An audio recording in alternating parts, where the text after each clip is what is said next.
What's up, guys? Happy Wednesday. Chuck Silver and Nick Marro here with Occupy Fantasy to bring you the strategy for the NBA Finals, Game 3, OKC at the Pacers. Nick, how we doing today?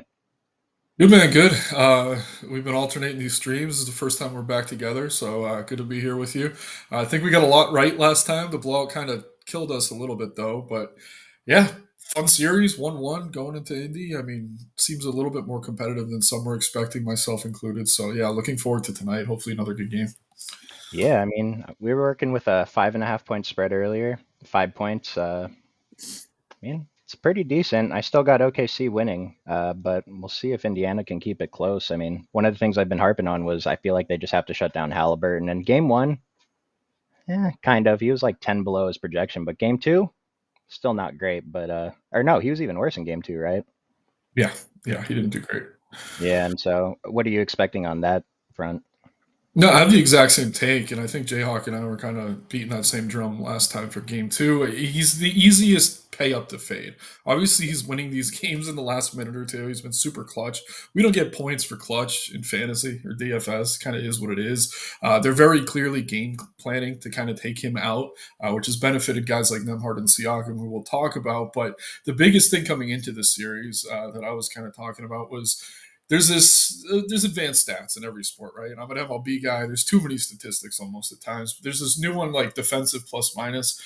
They had not faced a player in the playoffs who was top 10 in terms of individual defense until they ran into OKC. I think they have 3 or 4 in the top 10 now, so they can really shut down a guy when they want to. Obviously, that guy's going to be Halliburton, especially when you know they're going small.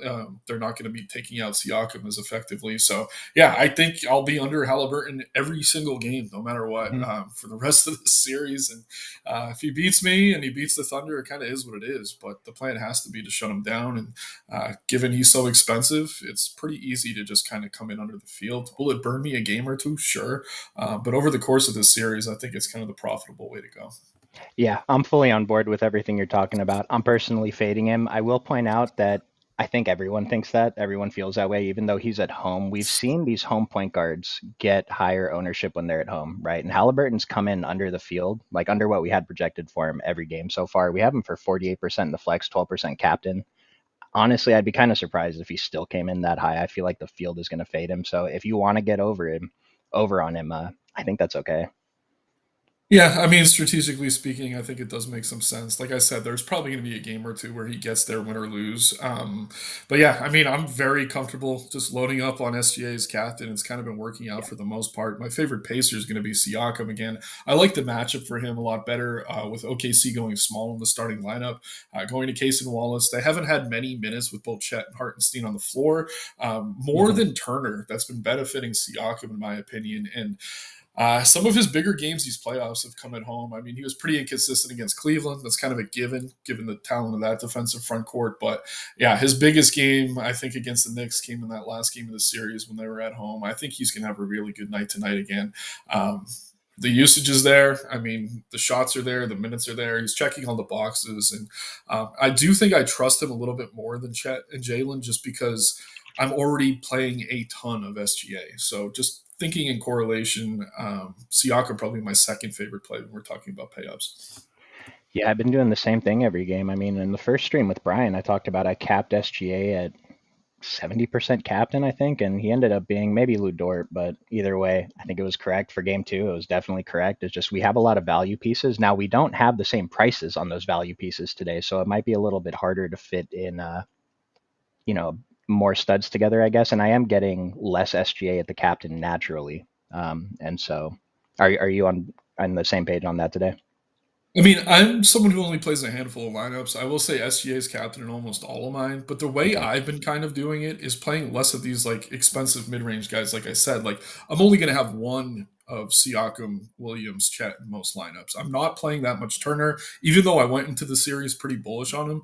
I know we differ there. We'll talk about that in a bit. But getting to guys like Naismith, Nemhard, Dort, even though he's coming off a terrible game. I think just mixing them in has made it pretty easy to get to him aggressively and still stay a little bit different. I don't mind Hartenstein coming off the bench. I think he's a little bit underpriced on both sites. Mhm. I do think TJ McConnell on FanDuel is the best value play, in my opinion. He's underowned.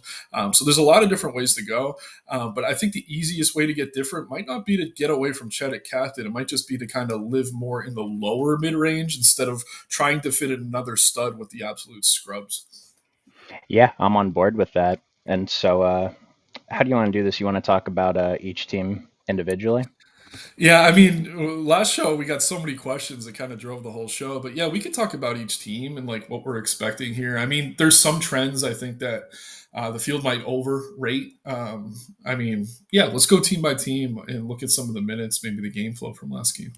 Yeah, Jose, I see your question about the bench pieces. I wanted to talk about the starters first, but we will definitely get into that. For sure. So you said you wanted to start with OKC. Either way, yeah, I'm good either way. Yeah, let's start with OKC. So, I mean, they have the three studs, right? SGA, Jalen, and Chet. I'm personally really on board with Jalen and SGA. I'm fading Chet a little bit again, but I don't know. I feel like the whole field kind of wants to fade him. So, the same idea with Halliburton. I mean, he ends up being a good GPP play. His minutes have been down. He lost a rotation in the third quarter. 3 minutes in, they subbed him out. Not in foul trouble. Just coach saw something and wanted to get Hartenstein in there. They only shared the floor for a few minutes last game. Tried it in the first quarter. They never shared the court again. So I do have a rule, max one of Holmgren and Hartenstein. But Nick, you mentioned that you do like Hartenstein tonight. So are you getting to more of him than Chet?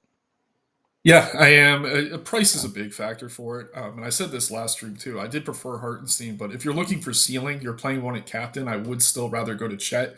Yes. But yeah, I mean, the minutes for these guys aren't really there. We're talking about the other guys in their respective price ranges. Like we're comparing Chet to the Jalen's, to the Siakams, even the Halliburtons. He's not really getting over 30 minutes consistently. Hartenstein, I mean, he's floating around 20, but to your point, he did steal a few away from Chet, but I don't like having these guys in the same lineup. I think you want one or the other. I think point per dollar is just much easier to get to Hartenstein. And while the field isn't super bullish on Chet anymore, at least not at the captain spot, I do think Hartenstein's ownership is pretty reasonable if we're projecting it accurately. Very comfortable getting to him. He's not going to spike some huge upside unless you're getting some extra stocks. But I do think there's a few minutes beyond our projection that he can maybe pick up here. And again, especially on FanDuel where he's only 4,400, I mean, a couple stocks could go a really long way, and him outperforming guys like Caruso, Naismith, et cetera, that are priced similarly. Yeah, the FanDuel pricing again is just so dumb because you get more salary and these guys are cheaper. And Yeah. so he's a much better play on FanDuel than he is on DraftKings. I think I would still set that rule though, max one between him and Yeah. Chet. As far as like these guys' minutes, I'm pretty confident Jalen and SGA, no matter how bad they're playing, they're never going to lose minutes, those two. We've seen Case on Wallace starting. Do you see them changing up the starting lineup at all? I don't because it worked last game, and I Mm. was one of the people who was like, "What are they doing? Why are they going small against Indy?" I kind of blamed Kaysen for that loss. Just looking at plus minus, and I've said this before, it's not a perfect stat, but we only have so much to pull from when we're dealing with such small samples. Everyone on that team was a -4 better game one that OKC lost. Kaysen was like a -13 or 14. It's Mhm. funny, he was a +12 last game, which was actually the best of all the starters, but he played way less minutes, cut down to 23. And I think a big reason for that was Aaron Wiggins was on fire. But I don't love Wallace here. He's out there to defend. He's part of the reason that they are slowing down Halliburton effectively. But offensively, he just hasn't been a factor. Could he spike in upside? Sure. But I'd much rather go to other guys in that price range. The minutes have been more consistent. The production's been more consistent on the offensive end. And while he is a good player, talented rookie, I mean, I was bullish on him all season. I think in this particular matchup, he's not really going to be offensively what he was in the regular season. I think he's still overprojected across the industry. It's pretty interesting how close him and Lou Dort are in price right now. I mean, I thought we had pretty good confidence Lou Dort would get his full minutes. He did have a bad game, but he still played 26 minutes, lost the last few to that blowout. Do you have any strong preference between Dort and Case on Wallace specifically? Let's throw a Caruso in there too, those three. Ooh, Caruso makes it more interesting. First, I'll say this: I like Dort a lot better than Wallace. He Okay, shot terribly. me too. He's been hot these playoffs, and Mhm. he's going to spike ceiling. You're looking to get different. You're looking to get to the top of a leaderboard. I think Dort has a path there. He might have been almost the optimal captain game one, which is ridiculous. Yep. And not only did he miss minutes to blowout, he was also in foul trouble. He had 5 fouls in 26 minutes. Hmm. Obviously, not a good sign for him. but not usually a guy we have to worry about with foul trouble much. So I just think he was off that game. I mean, he got covered by guys like Wiggins, who really kind of carried them through. But I'm fine going back to Dort. I'm hoping the field doesn't want to, looking at Yep. that game log and seeing the single digit number there. But this is a guy who's spiking 30 plus points. I mean, I don't really think Wallace has that in his bag. Could Caruso? Sure. I mean, he had a really great game last time out, but if he's going to be more popular, I think they're close in projection right now, but I would rather go to Dort. I just think he can get hot. We've seen it. And he's not popular at all. I think people are kind of afraid to go back there, but I don't know that they're factoring in the blowout and the foul trouble and the poor shooting night. A lot went against him. It wasn't just one thing. I think he could bounce back here pretty easily. I'm on board. Yeah, I agree. Dort's my favorite GPP play out of the bunch, and it's even, the price difference is even bigger over on FanDuel. 5K for Caruso. He's kind of in a different tier. Still Yeah. not hard to fit him in, but Lou Dort and Case on Wallace are both pretty cheap, and so it's really hard to get away from just stars and scrubs over on FanDuel at least. Yep, yep. And as for Caruso, I do definitely prefer him over Wallace. I mean, only 1,200 more over on DK if we're talking about Hmm. utility. Yeah. I mean, I slightly prefer Dort, but the model is saying Caruso is the better OF index rating. But like I said, so much went against Dort that last game. I do think Caruso is the higher floor. If you're Hmm. playing small fields, I don't know. I'm playing mostly large field on these showdown slates. I want the upside of a Dort. But if you're trying to stay safe, maybe you're playing head to heads, you're doing something a little bit different than I am. Smaller field stuff, chasing satellites with like 30 entries or something like that. I like Caruso's floor better, but as far as ceiling goes, it's Dort all day for me. Another thing I just want to mention about Caruso, I expected his ownership to come in higher after he had a big game one, and he had a good game two also. I'm pretty sure he was in the optimal lineup. Oh But yeah. we're projecting 24 in the flex, 4 at captain. I don't even know if I got that 4 at captain, but I'm slightly over in the flex, and it sounds correct. No, I didn't get there at captain for Caruso. Yeah, like I said, I mean, I don't know. It's tough for me to get away from the SGAs or even Siakam's at captain. I'm playing just mostly all SGA. Um, but if I did, it would be Dort ahead of Caruso again because you want the ceiling, you want the upside. Let's just hit on Isaiah Joe and Kenrich Williams. So I thought Kenrich Williams would have a bigger role in the series. We saw in game one he came in for 40 seconds at the end of the first quarter, and then they went with is it AJ Mitchell for like 4 minutes, and then Kenrich did get a rotation in the second game, but he's just what are we calling these guys? Punts. Don't want to be disrespectful, but he did get 7 minutes in the last game. We don't have him projected for much more than that. If you want to get there, it's probably okay, but his role is much different than I was expecting. But what's your interest level in him and Isaiah Joe? The only reason you're playing a Williams is to afford another pay up. Mhm, I really don't think you could expect much out of him. I will say Isaiah Joe, if you're kind of building for the blowout, you're mhm, going 5-1 OKC, super heavy OKC. He probably does kind of command that team for the fourth quarter, even though we didn't necessarily see that entirely last game. If I'm choosing between the two, it's Joe. I don't really like either personally. Like I said, mhm. stars and scrubs in that I have SGA as the star. I have a lot of Siakam, but the mid range is underpriced on both sites. So I'm much more comfortable just playing one less pay up, kind of landing there more often, which is kind of taking me off these guys. But at the same time, I do think there's a path for Joe much clearer than there is for Williams. Yeah, I'm on board with all of that. I mean, I'm slightly over the field on both of these guys, but single digit ownership still. Anything else you want to mention about OKC or their rotation before we talk about the Pacers? Um, Not too much. I mean, again, Case and Wallace is kind of the enigma right now. I don't Mhm, really want to play him, but he is going to directly affect how many minutes we probably see from Hartenstein. It's kind of tricky. The one guy we didn't talk about much is Aaron Wiggins. I do think he has upside, but it's a total ownership play. I'm kind of shocked that more people aren't chasing that. I do think that he's shown on both ends of the ball, he can be effective. He actually led the team in plus minus last game. Again, not a perfect stat, but one of the only ones we have to compare these guys. I like him at very, very low ownership. I don't think it's crazy to mix him in. He's shown he can be involved when the game's competitive. They let him run, I think, most of that fourth quarter when the game blew out as well. So for me, Wiggins, someone, if this ownership holds, I do think he's underowned. I'd rather be playing him than a Case and Wallace, even though he's probably a bit more volatile in terms of his floor. But I don't want to overlook Wiggins coming off a good game. I will say I'd be shocked if the ownership wasn't higher than where we're yeah, projecting it, though.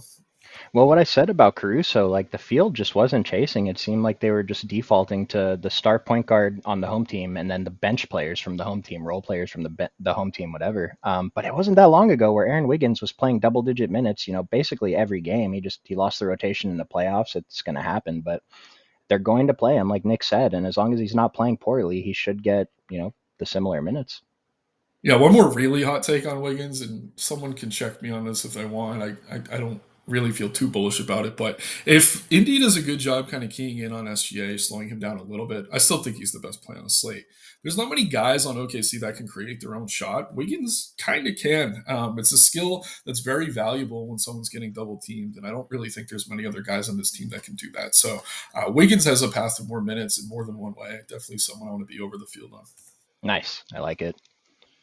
Let's hop over to the Indiana Pacers. Nice. I'm happy it's sorted by OF index here. So we already talked about we're trying to fade Halliburton a little bit, but it is a good game theory play to get over the field because I think everybody thinks that. Everyone thinks that OKC is going to try to shut down Hallie and they're going to win, but Hallie at home has been much better than he's been on the road. He kind of picked it up during the playoffs a little bit, but I think he's fine to get to. I'm not like terribly under the field like I was the first two games. I am getting more, and I don't know if it's because he's home or if the prices are different, but where exactly are you on Hallie?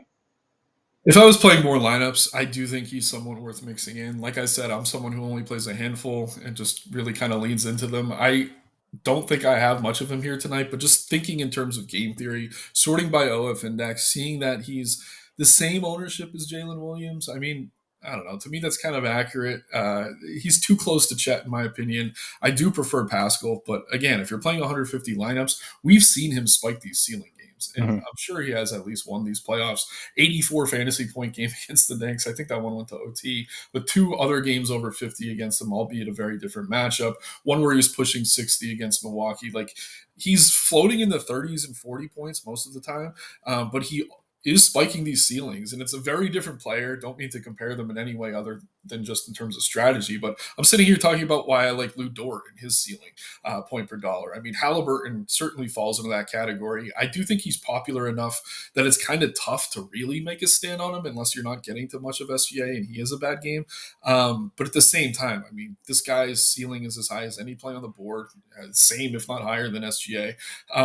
Maybe not higher, but it's certainly the same, and no one's really getting to him at the same level. I just think I don't know. If the ownerships we were projecting were lower, and to your point earlier, he has been coming in lower than we've been projecting him, I think I would be a bit more bullish on him as a GPP play. But I don't know. I tend to lead into the model a little bit for these showdown slates, and I'm pretty comfortable coming under. But at the same time, I'm not going to sit here and say he's incapable of a 60-point performance.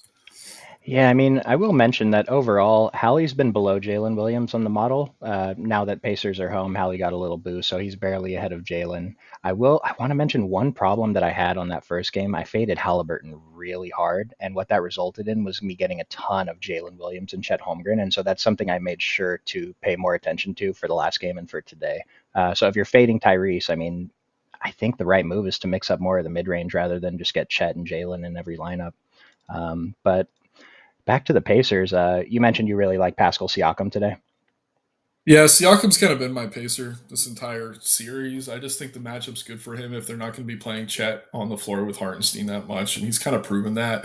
Really aggressive wing, he can score. I mean, his usage is up there. He's taking threes, not always making them, but he's doing everything. I mean, he's out there filling the stat sheet. He has stock upside. He just checks so many boxes. I think point per dollar, he's just super super appealing. And since I'm so bullish on SGA, not that that's a hot take, it is driving down my ownership on guys like Jalen and Chet a little bit just in terms of correlation. So Siakam, again, to me is my second favorite play if we're talking like raw point play. Do I think Jalen and or Chet could outscore him? Yes. But for me, in all these SGA lineups, I like the correlation with Siakam a little bit more. And again, I don't want to jam all these payups because I'd much rather live in the mid range. Yeah, and I'm on board. Yeah, Pascal's one of my highest owned utility players, and at captain, I didn't get as much at captain. I'm about half the field, getting more Miles Turner, Jalen, SGA, and actually Andrew Nemhard again is going to be the guy on the Pacers for me. But Pascal, Nemhard, and Turner are the top three for me. Beyond Pascal, how do you feel about Nemhard and Turner? I really do like Nemhard. I think he's another guy, kind of what I was talking about with Wiggins. Doesn't necessarily create his own shot, but he kind of creates his own lanes. He can create plays. So I like him for that reason. And if they're really keying in on Halliburton, I think that could benefit Nemhard. I think the issue, though, when you look at game flow, usually whenever Halliburton's off the floor, Nemhard's in. Like, I don't think they really want both of them off too often. But yeah, I mean, just thinking out loud, like I want more of the other point guards. I really like Nemhard. I also like TJ McConnell as one of the best value plays on the slate. I think he's a little bit under-owned if our projections are going to be accurate. Obviously, a low floor, but plenty of upside, and he can do it in limited minutes. I don't know. I don't mind mixing him in. And yeah, Turner for me has been tricky. Going into this series, I was super, super bullish on him. He looks a little bit lost out there right now, if I'm being completely honest. I don't know if it's the speed of the game, the matchup, or what. But yeah, I've just had issue with him. And if we're looking at the minutes, I mean, Nick's series against Cat, he's playing 31, 33 every single game. I mean, 27 back to back games. Not the best sign for Miles Turner. And it's not like they're going big, like they're actually getting more TJ, maybe a little bit more Matherin and Toppin, who we'll talk about. But for me, Turner's minutes are a little bit concerning, and I think part of it's the matchup. I thought he'd struggle here if OKC went big, but it's proven that he's kind of struggling here, even with only one big on the floor at a time. And in that same breath, they can't really exploit when one of those guys are off the floor because the other one's on. Mhm. So in one way, the matchup got easier with Case and Wallace sliding in the starting lineup. In another way, it kind of canceled itself out. And I don't love that he only played 27 minutes in back-to-back games. Yeah, I will mention on DraftKings Pick Six, Mouse Turner's fantasy line is like 25 and a half fantasy points, which if he puts up 25 and a half today, I mean, it has to be everyone else failing for him to end up in the winning lineup. But I have him for a few more than that. I did take the over on that line, but I like Mouse Turner in general. It's really risky though, but he has. Is anyone surprised if he puts up 35 fantasy points or if he puts up 22? I mean, it's kind of just yeah. Some other guys. Yeah, it's tough. It's interesting that Naismith is barely ranked ahead of Nemhard, though, and he's like slightly cheaper, so I guess the value part makes sense, but the ownership is pretty similar. But you strongly prefer Nemhard to Naismith? I just trust the usage. I trust the ceiling more. But I will say, Naismith's another guy I have a lot of. Again, because I don't like the cheap cheap. I like the kind of mid cheap Yep. range. Yep. Again, taking one less stud in most of my lineups than I imagine most of the field is. It's getting me to a lot of Hartenstein, a lot of Naismith, a lot of Nemhard, a lot of Caruso. Like I like having all those guys in a lineup more than I like punting with a Kenrich Williams or Joe and hoping they fall into a few extra minutes. So yeah, I like Naismith. I definitely prefer Nemhard of the two, but I think Naismith's a pretty solid play where he's priced for sure. Yeah, what you said about just getting more mid range rather than forcing in that extra stud, and we're already on board with fading the studs a little bit, just leaves you not having to guess on a player like Thomas Bryant or Ben Shepard or Joe or Kenrich. Yeah.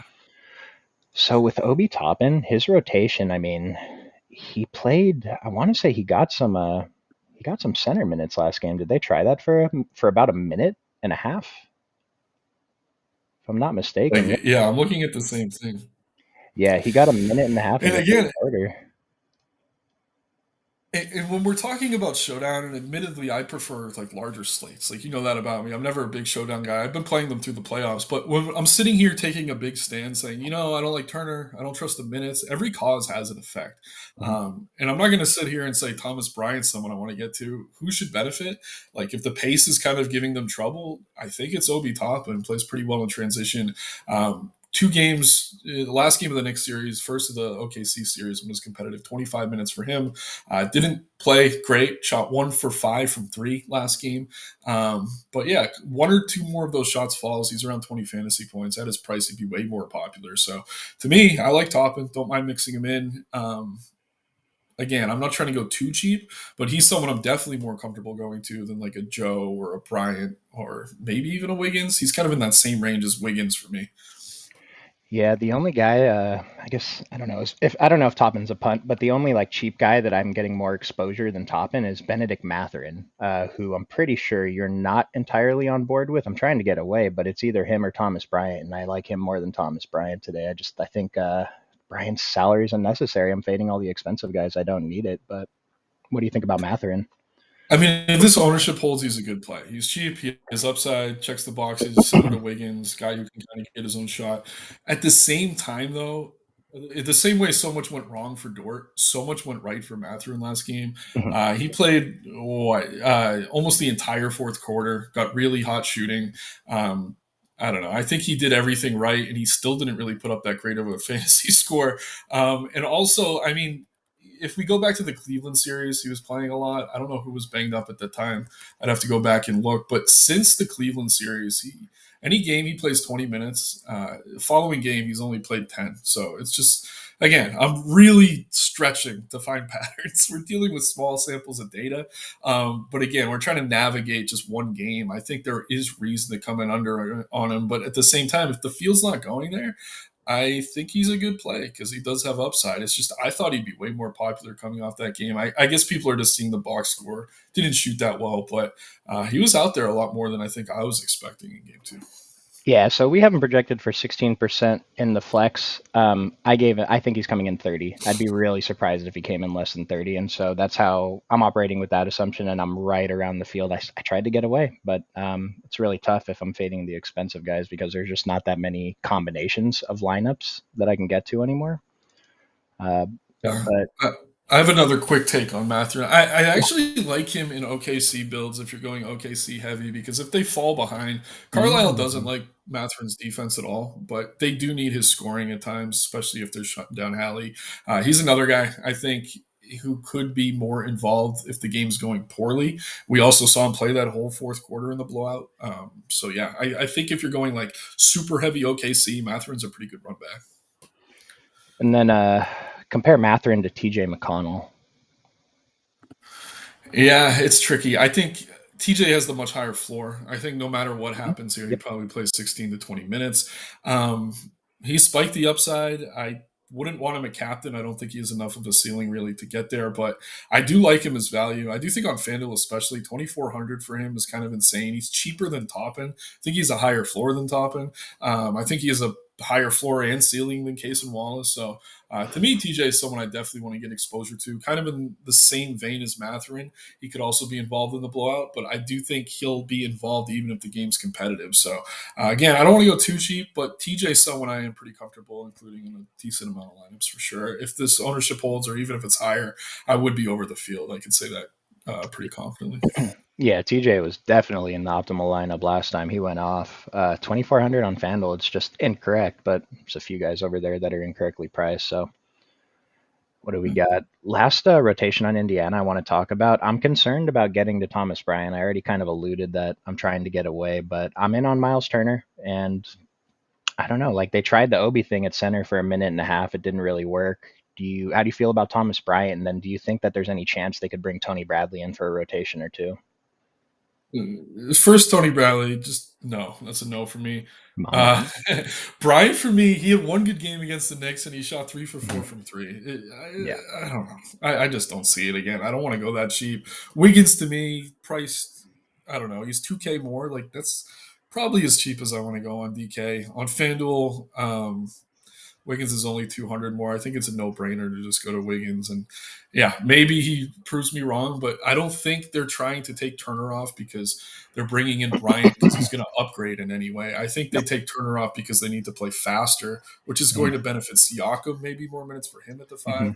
Mhm. And then Toppin, again, I think has more upside in terms of what could happen if Turner's not playing well. Bryant's okay. He's just depth, though. And yeah, I don't think they're going to slow things down here in Okay. any way, and that's the only type of environment he's really going to thrive in. There's something about if they do run Obi Toppin at center, they got to keep Siakam on the court. And Naismith isn't really big enough to be the second big there if they do that. So that's an interesting correlation there too. That's interesting. Yeah, and all this like crap talk about Bryant, I will say the one path to him having a big game is if OKC's up 40 points going into the fourth quarter and he plays the whole fourth because he's a high fantasy point per minute producer. Maybe he's in there against Jalen Williams with an eye and he puts up some numbers, but I don't really like to build for extreme blowouts. Again, we're probably going to see another blowout or two, especially if you're bullish on OKC. But we've seen Indy come back. They're waiting longer than most teams to kind of take their starters off the floor. Just keep that in mind too. All right, let's get to the people's questions. We got Jose getting the bench pieces right is the key. Absolutely. So which bench pieces does the optimizer like the most? We already kind of went through it, but Nick, do you want to put that in a list for us? Top Yeah, I three or mean, five, maybe. I haven't run the Opto recently, but my favorite OKC bench piece is Hartenstein. I really do like Caruso as well. Those are two I'm going to be keying in on. Don't mind punting with Wiggins. Definitely low floor, high ceiling. But they're all priced similarly as Dort. I'm pretty bullish as Dort, which is kind of keeping their ownership in check for me. Just want to say that. Then on Indy, I mean, it kind of depends how you think the game plays out. To me, Toppin is probably my favorite. I do think Matherin kind of fell into a few extra minutes he might not see here. So I'd go Toppin first, then TJ, then Ben Matherin. I think all three of them are playable. All right, you're talking me into bumping up Obi very, very slightly, bumping Matherin down also very, very slightly, but Nice. it's a good one there. Let's see. Jose, always excited, dude. We're always excited to have you guys here. Appreciate it. Heath, what's up, man? Out of nowhere. Okay. Yeah, we should be here. At least we're here for today. Oh, yeah. Good evening. Can we put a FanDuel single entry together? Nick, did you play FanDuel today? I did. Like I said, I think SGA captain makes the most sense. I think Siakam's my next expensive guy in. Then, like I said, I just live in the mid range. It's so easy to fit Yeah. like a Dort, an Obi, a TJ, and you could probably get to another pay up. I really like Nemhard. But yeah, if I'm building FanDuel single entry, it's gonna have SGA captain. Then Siakam. Then I'm kind of building it bottom up, going with kind of the mid range value that I like. We talked about Hartenstein. He's Mhm. underpriced. I Yeah. like TJ. He's way underpriced. That's your core four, in my opinion. Go SGA captain, Siakam, and then I like the punts, Hartenstein and TJ. I think they're underpriced. Nice. Nice. Has Caruso been in both of the winning lineups? He was definitely in the second one because I shipped. We had a few ships in the Discord actually on game two. On game one, I'm pretty sure he I had to think be he too. was in both. Yeah, he Yeah, put up like he 30. was even better game one. I Yeah. mean, Caruso's been great, man, and it's funny like the hot takes on Twitter when Giddy was kind of going off late in the season. One of the rare trades that worked out for both teams, I think. Giddy, not that he's going to stick in Chicago, but he really kind of showed out when he's the guy there once they got rid of Levine, and Caruso is very important for this OKC team on this playoff run. Uh, Thoughts on Miles captain and fading Pascal? I checked, and my main lineup today is Miles Turner captain fading Pascal. I wouldn't hand build that myself, but that's what it is, so I'm leaving it. Do you like it? Oh, am I cutting out? Yeah, for me, I've kind of talked through it. I'm a little bearish on Turner, bullish on Siakam, but I don't think it's crazy. I just think Turner hasn't really shown the upside lately. Yeah, and let me just be clear with this. I still have 54% SGA captain, and everyone else is under 10%. So, like, I have Miles Turner captain, but I'm not terribly over the field on anyone else but SGA. Topping over Wallace, Nice. Yes. I agree. Is that what the model had? On a DK That's model close. had, it's close. Sorry It, if it I'm, has Wallace ahead of him, but no, no, you're good. You're good. I just think if you want to be safe, Wallace is the higher floor, but I think Toppin is a much higher ceiling. I agree. Yeah, and then sorting by a FD value, it's kind of the same deal. Case on Wallace is at the top, and but there's a lot of ridiculous value on FanDuel today. Like this is a lot of options. And Yeah. then you do like Matherin Siakam captains. What do you think about those two? Eh, not crazy about the Matherin captain. I mean, if it helps you fit everything, again, I don't know. I know it works to kind of go cheap at captains sometimes, but for me, I think there's enough like mid-range value that I'd rather just get to a ton of SGA. If you have a very high risk tolerance, okay, but Matherin's floor is honestly single digits. Yeah, because I mean, what's the obvious lineup with Matherin? You're gonna put in SGA. You're probably gonna put in Halliburton. I don't even know if you can fit like because if we get Jalen Williams in here, this is so easy to fit in Hartenstein, Obi Toppin. Doesn't quite get us TJ McConnell, but pretty close. TJ, yeah, Chet Holmgren in here. Oh, we have 8,600 left. All right, yeah, you can do whatever you want if Matherin's captain, man. Yeah, what's his DK price? 36 At at captain, captain. yeah. I don't love it though. I am getting a few percent, but I feel like it's still a chop if you hit it. I mean, you're not upset about it, but don't think No, he you has win either. upside. I Yeah. Yeah, I almost like him a captain if you go like SGA, Williams, and Holmgren in a weird way because you're kind of playing for the OKC blowout.